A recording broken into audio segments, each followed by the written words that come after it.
Alright, ladies and gentlemen, Fab's in the house, and today I'm in the house with two beauties, two rare beauties I have to say, because this is the large Sebenza 21p and this is the small Sebenza 21p, and they were both sent in by a mysterious collector. You know who you are. Thank you so much for sending those two guys along, so I'm able to share with the community how cool these guys are, because this is like opening a time capsule. But hey, don't forget to like the video and to subscribe to the channel if you are enjoying this kind of content right over here. Guys, would you look at this?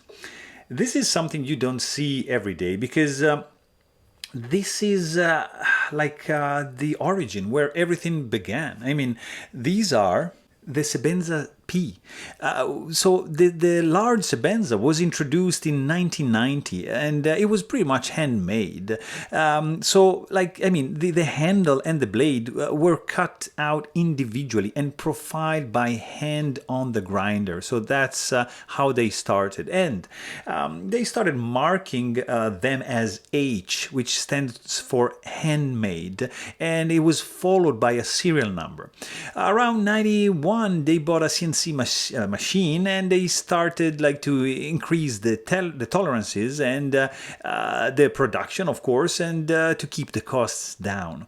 So they reduced a little bit the thickness of the titanium for the handle, they changed the shape a little bit, and they were marked as P, as in production, to distinguish them from the handmade knives marked with a H. So there's some misrepresentation of that P that stands for prototype, but no, it stands for production, and that's when Reeve started actually the production, like the machined, the CNC machine production of the Sebenza. So this is like an historical landmark, especially for Reeve, and it's like something like really out of a time capsule, because these guys are from 92. So it's almost 30 years ago as of today. So there is no records of the Sebenza numbers at that point, because they weren't thinking it would be like a huge success. There's only a few Sebenzas P marked with P in 91 they started, and the small was introduced in 93, and they at the factory they have no record of how many large P Sebenzas were made, and they did it for like 2 years and a half, something like that. So there's the record number like 121 for the small P, and they're not even sure how many were marked with no serial number. So the numbers are a little bit foggy, it's not that clear, but they stopped marking the P Sebenzas in mid 94. So just keep those numbers in mind. So a little bit of history, but here we have these two gorgeously preserved samples of the Sebenza P. So of course I'm using Reeve knives cloth to clean these guys from my fingerprints, because these blades are like polished. Look at that. So there's they look like Sebenza 21, small and large, but there's some quite differences, and we're gonna check that in a second. So the main thing that's going to give it away, of course, is going to be the P, but that's not actually the main thing, because the main thing is going to be the lack of pocket clip in the back, of course, for both. So that is going to be like the main thing tipping you off that you have in hand something truly rare and outstanding, and also expensive, because the price can be up there, I don't know, $2,000, something like that. So they're not cheap, because they're so rare, and if you can find something like well preserved like this with very minor marks, you're gonna have to pay a premium. Also, there are some other little differences we're going to check in a second, and like another difference is going to be, as you can see, like the blade, it's slightly different, the thumb stud is slightly different, but this steel is going to be ATS34, so that's going to be also the main difference between that and something new like this guy. So for example, this one is a small Sebenza 21. Of course, this is just a spirograph blade, but you can actually see, let's just check the handle first, and let's just see how these guys are comparing. So for example, on the back you can see, of course, there's no Idaho made logo. You can actually see, maybe from this angle, that the chamfer going on over here is much wider on the newest model, on the Sebenza 21, than in the Sebenza 21P on the small one. So this chamfer is just has the same radius, the same angle all around, whereas on the newest version it's just wider. Of course, the fasteners are closed on the P and they are opened on the newest version. There's a little bit of cutout here for the newest version, and kind of like straight line in the P. Of course, the new one is more refined. You have a little bit wider chamfer for the hole here at the end. And also, like you can appreciate maybe from this angle, that the chamfer on the heel of the handle is also a little bit wider right over here. If you check the back, you can see, maybe from this angle, that around the fasteners, they just increase the thickness of the slabs to confer even more structural rigidity. Whereas on the P, you see, it's just straight. So a little difference that you can appreciate there as well. The finish also is a little bit different, of course. The logo, it's also different, you can see. The chamfer around the to be able to disengage the lock bar is wider, and that's resembling the one on the 31 actually. So you can see right here the difference. So much thinner here. The area is the same, but the chamfer is wider here, and they reintroduced this one in the 31. Also, another little difference is that in the lock bar, this is like nicely rounded like that. You can see that, and here you just, it's not. So you have just a chamfer going on right there. Very, very cool to be able to appreciate those little details. You see, also the you have an extra layer here of chamfering, whereas here it's just like more simple, more simple. Of course, there's no pocket clip in the P version.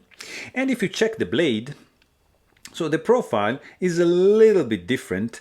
So like here you have basically, like at this point, you have the angle changing. You see, thumb ramp straight, and then from this point it just goes to the tip. Whereas here you have thumb ramp and it goes all the way down here, and then the angle changes like at this point.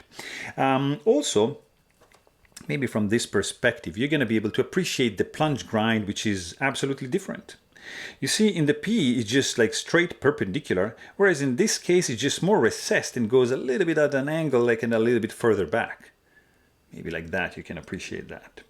Also, another difference is here. You can see that at the end of the jimping, maybe, let me take, maybe that I can show you in with the large Sebenza, but it's the same.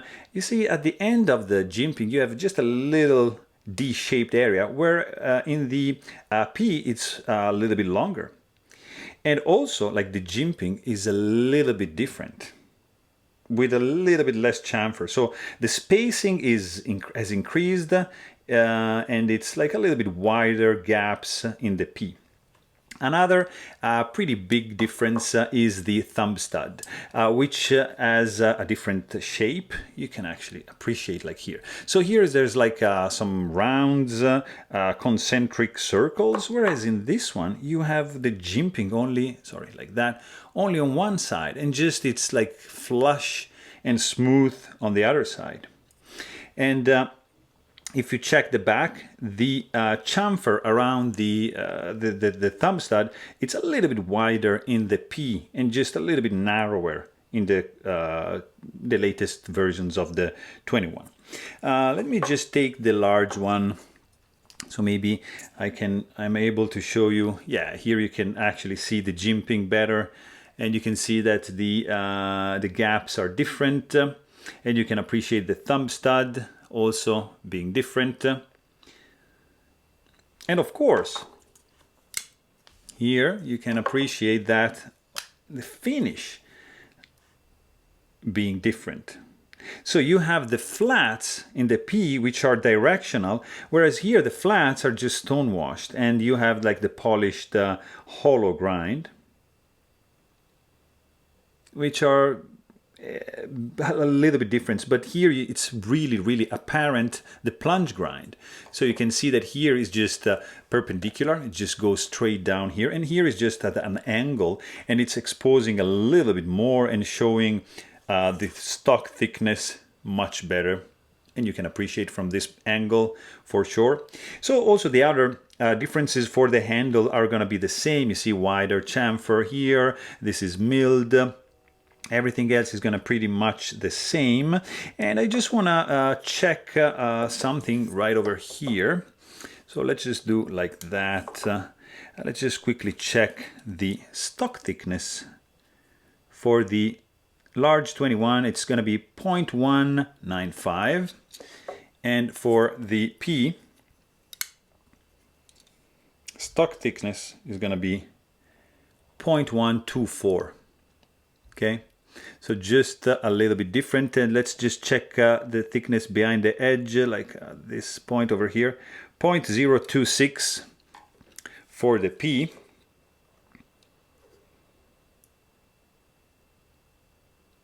And 0.018 here, 0.02, yeah.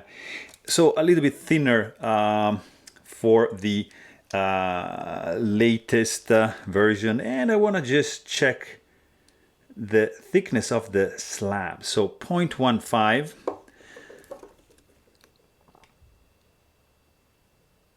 0.154. So they reduced a little bit the thickness of the scales, the blade changed, the thumb stud changed, so there's a little bit, some little differences. I don't have to, like a plain Jane 21, to check the weight. We can do it with the small one, even if one is, you know, it's Damascus steel, so it's not like, it's not fair, and there's a clip missing, but just like for the sake of the video. So this P version is going to be 2.9 ounces, and this is just a regular spirograph. It's going to be 2.87 ounces with the clip, Damascus blade steel. So it's a little bit different. But this is to say that there's very, very slight changes that happened through time with the Sebenza, and they only served like to improve the overall experience of the knife, and to slightly add some very, very tiny improvements to reach a classic, like an evergreen knife that evolved into the 21. They passed through the annuals and the regular and the classic, some variants, inlays, not inlays, and now approaching to the 31. That's the current model, which has even more slight changes. So it's just a beautiful evolution. So there you have it. Hope you guys enjoyed this video. Please don't forget to subscribe. And thanks for watching. Stay tuned.